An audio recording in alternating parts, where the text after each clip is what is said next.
সাম্প্রতিককালে ডায়মন্ড হারবার জেলার বেশ কিছু থানায় বাইক চুরি বিষয়ে রিপোর্ট হচ্ছিল।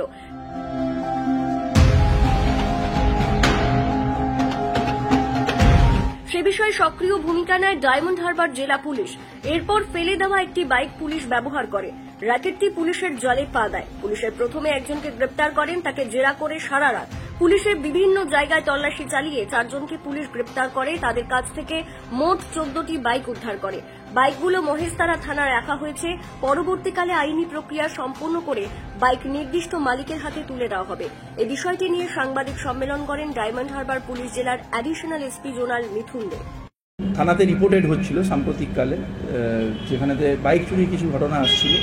তখন আমাদের বিভিন্ন থানার যাদের ন্যাচারাল ফেয়ার আছে ইনভেস্টিগেশনের প্রতি, এবং আমাদের এসওজিকে নিয়ে একটা টিম ফর্ম করা হয় জেলা পুলিশের তরফে।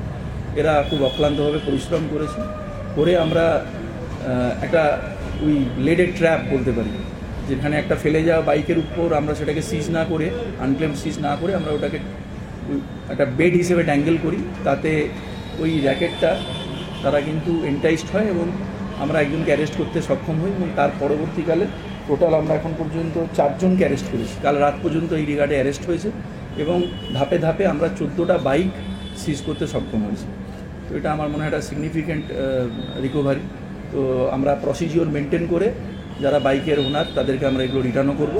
এবং আমরা আশাবাদী আছি যে এরা যেহেতু এই বাইকগুলো মোটামুটি এদের যেটা এখন পর্যন্ত আমরা যেটুকু পেয়েছি, এদের অপারেশনাল জোন এরা across district they use to function, মানে ডায়মন্ড হারবার পিটির বাইরেও এদের কিছু কিছু জায়গাতে এরা ঘটনা ঘটিয়েছে, সেটা আমরা পেয়েছি।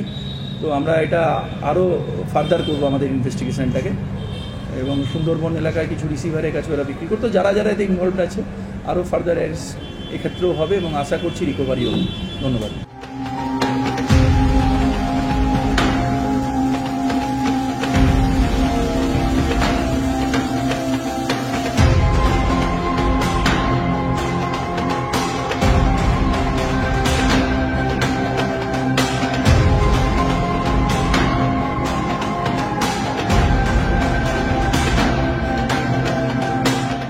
Bureau Report, Kagdeep.com।